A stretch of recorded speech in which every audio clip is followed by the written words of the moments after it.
Hello friends, कैसे हैं आप सब। Welcome back to my YouTube channel. तो आज हम पढ़ेंगे यूनिट 1 का लेक्चर नंबर 3। इसमें हम कवर करेंगे morphological classification of bacteria. Morphological classification means on the basis of external appearance bacteria को जो है कितने पार्ट्स में क्लासीफाई किया गया है उसके बारे में हम आज पढ़ेंगे।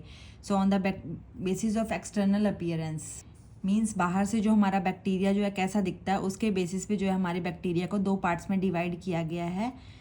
सबसे पहले आते हैं हमारे ट्रू बैक्टीरिया, दूसरी तरफ आते हैं pseudo bacteria. Pseudo bacteria means जिसको फाल्स बैक्टीरिया भी बोलते हैं। तो ट्रू बैक्टीरिया में जो हमारे दो पार्ट्स में है स्फेरिकल एंड रॉड शेप्ड। जो स्फेरिकल होंगे उसमें जो है हम सुफिक्स यूज़ करेंगे कोकाई या कोकस को। सुफिक्स क्या होता है जो हम वर्ड के एंड में यूज़ करते हैं, ठीक है। और रॉड शेप में जो है हम सुफिक्स यूज़ करेंगे bacillus. Rod shape as the name indicate, वो रॉड के शेप के ही होंगे और स्फेरिकल वाले जो हैं वो गोल होंगे, सर्कल शेप के, ठीक है। अब तो अब इसमें आगे 6 पार्ट्स में डिवाइड किया गया है इसको। Monococcus, diplococcus, tetrad cocci, streptococci, sarcinococci and staphylococci. देखिए सब में किसी में कोकस या कोकाई लगाए मीन्स इसमें जो सुफिक्स होंगे जो इससे नाम पर हमें पता चलेगा कि स्फेरिकल शेप के हैं, ठीक है। तो इसमें जो है सुफिक्स रहेगा कोकस या कोकाई। नेक्स्ट जो रोड शेप के होंगे उसमें जो सुफिक्स रहेगा वो हमारा होगा बैसिलस, जैसे मोनोबैसिलस, डिप्लोबैसिलस, टेट्राड स्ट्रेप्टोबैसिलस, सार्सिनोबैसिलस, स्टेफाइलोबैसिलस, ठीक है।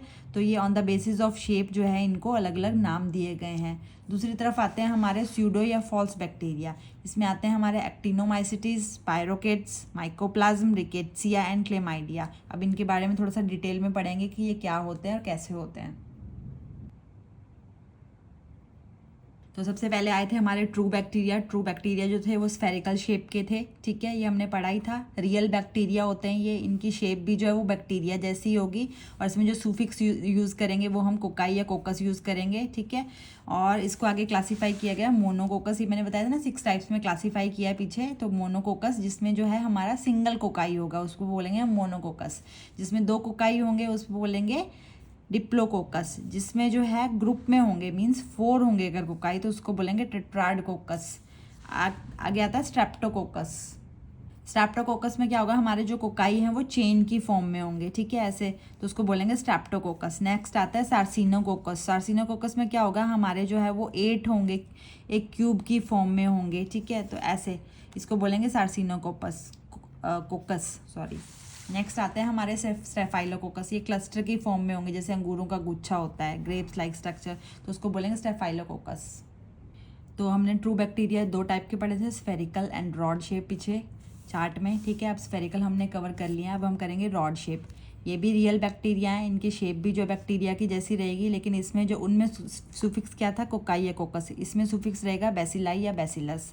रॉड शेप के रहेंगे ये, ठीक है। अब एक होगा अगर बैसिलाई तो उसको बोलेंगे मोनोबैसिलस। अगर हमारे पेयर की फॉर्म में होंगे तो उसको बोलेंगे डिप्लोबैसिलस। अगर 4 होंगे तो उसको बोलेंगे टेट्राड बैसिलस, ठीक है। अब ये जो है ये हमारे 4 जो हैं ऐसे चेन की फॉर्म में भी हो सकते हैं और ऐसे भी हो सकते हैं, ठीक है। बस इन चीज़ जो इनको दूसरों से अलग करवाती है वो यही है, इनका स्ट्रक्चर उसमें स्फेरिकल थे और इसमें जो है वो रॉड शेप रहेंगे। नेक्स्ट आता है हमारा स्ट्रेप्टोबैसिलस, इसमें जो है चेन की फॉर्म में रहेंगे। नेक्स्ट आते हैं सार्सिनोबैसिलस, इसमें जो है वही क्यूब की फॉर्म में रहेंगे और 8 होंगे। नेक्स्ट आता है स्टेफाइलोबैसिलस, इसमें जो क्लस्टर की फॉर्म में रहेंगे, ग्रेप्स लाइक स्ट्रक्चर, ठीक है। तो नेक्स्ट आते हैं हमारे फॉल्स बैक्टीरिया जो दूसरी तरफ थे। अब हमने ट्रू बैक्टीरिया कवर कर लिया जिसमें स्फेरिकल थे और हमारे जो है रॉड शेप थे। अब फॉल्स बैक्टीरिया आते हैं। फॉल्स बैक्टीरिया जो है मीन्स स्यूडो बैक्टीरिया। रियल ये बैक्टीरिया तो हैं पर इनकी शेप बैक्टीरिया जैसी नहीं होगी, ठीक है। नेक्स्ट इसमें आते हैं हमारे एक्टिनोमाइसिटीज़। अब ये देखो ये फिलामेंट्स बना लेगा ऐसे, ये बैक्टीरिया तो पर इसका शेप उसके जैसा नहीं है, रिजिड ऑर्गेनिज्म है, ये फंजाई की तरह दिख रहा है, ठीक है। इसने ब्रांचिंग कर ली है, फिलामेंट्स हो गए हैं इसमें।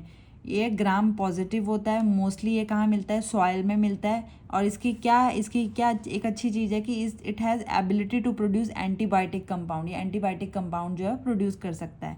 नेक्स्ट आते हैं हमारे स्पायरोकेट्स। तो स्पायरोकेट्स में हमारे क्या हैं, ये लॉन्ग हैं, स्पायरल शेप्ड हैं, ठीक है। ये सर्कल की फॉर्म में भी होंगे, स्फेरिकल भी हो सकते हैं, ये रॉड शेप भी हो सकते हैं, ये देखो। पर इनके पास बाहर से डबल मेम्ब्रेन होगी, देखो स्फेरिकल भी हैं और रॉड शेप्ड भी हैं, ठीक है। ये नॉन ब्रांच्ड माइक्रो ऑर्गेनिजम्स होंगे, ग्राम नेगेटिव होंगे, डबल मेम्ब्रेन होगी इनके बाहर से, इनकी जो लेंथ है 3 to 500 माइक्रोन होगी। ये मीन्स अगर स्फेरिकल की फॉर्म में होंगे तो ये कोकस होंगे, और रॉड शेप्ड होंगे तो ये बैसिलस होंगे।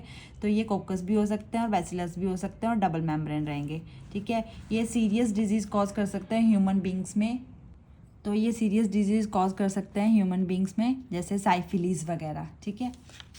नेक्स्ट आता है हमारा माइकोप्लाज्म। माइकोप्लाज्म में जो है ये ओवल शेप के रहेंगे, इनमें सेल वॉल नहीं होगी, ये प्रॉपरली डेवलप भी नहीं होंगे, ठीक है, वायरस की जैसे ये दिखेंगे। नेक्स्ट जो सेल मेम्ब्रेन जो है डेवलप नहीं होगी, सम ऑर्गेनेलीज एंड डीएनए जो है वो प्रेजेंट रहेंगे। सेल मेम्ब्रेन डेवलप नहीं रहेगी लेकिन ऑर्गेनेलीज और सेल मेम्ब्रेन जो है वो ऑर्गेनेलीज और डीएनए प्रेजेंट रहेगा। ये सबसे छोटा बैक्टीरिया होता है, ठीक है। ये डिजीज़ कॉज करेगा एनिमल्स में। नेक्स्ट है जो इसमें जो अब देखो सेल वॉल नहीं है, ठीक है, सेल वॉल नहीं है, तो जो बीटा लैक्टम एंटीबायोटिक्स हैं वो मेनली क्या टारगेट करती हैं, सेल वॉल सिंथेसिस को। तो इससे तो ऑलरेडी इसको नेचुरल रेजिस्टेंस प्रोवाइड हो गया, ठीक है। Absence of peptidoglycan makes them naturally resistant to antibiotics such as beta lactam antibiotic that target cell wall synthesis, क्योंकि बीटा लैक्टम जो है वो मेनली सेल वॉल सिंथेसिस को ही टारगेट करती है, वो तो इसमें है ही नहीं, तो उससे नेचुरली रेजिस्टेंट प्रोवाइड हो गया इसको, ठीक है। नेक्स्ट आता है हमारा रिकेट्सिया। रिकेट्सिया में जो है फिलामेंट्स के जैसे दिखेगा, नॉन ब्रांच्ड होगा, नॉन चेन होगा, नॉन मोर्टाइल होगा, और सबसे पहले ये ग्राम नेगेटिव होता है, ठीक है। इसका जो डायमीटर होता है 0.1 से 0.4 माइक्रोन होगा, और ये एनिमल्स को इन्फेक्ट करता है मेनली, ठीक है, रिकेट्सिया। नेक्स्ट आता है हमारे क्लेमाइडिया। क्लेमाइडिया में जो है ओवल शेप का रहेगा, पेप्टाइडोग्लाइकन प्रोटीन है, ये डिजीज़ कॉज करता है मेनली ये ह्यूमन आई में, और सेक्सुअली ट्रांसमिटेड इन्फेक्शंस भी कॉज करता है ये मैन और वुमेन दोनों में। ये इतना मतलब खतरनाक होता है कि ये परमानेंट डैमेज कर सकता है वुमेन रिप्रोडक्टिव सिस्टम को। तो इस वीडियो में हमने कवर किया है मॉर्फोलॉजिकल क्लासिफिकेशन ऑफ बैक्टीरिया की, जो बैक्टीरिया जो है उसके एक्सटर्नल अपीयरेंस के बेसिस पे उसको कितनी टाइप में मेनली जो है हम क्लासीफाई कर सकते हैं, उसके बारे में हमने पढ़ा है। वीडियो पसंद आए तो लाइक करें, शेयर करें, सब्सक्राइब करें। मिलते हैं नेक्स्ट वीडियो में। Thank you.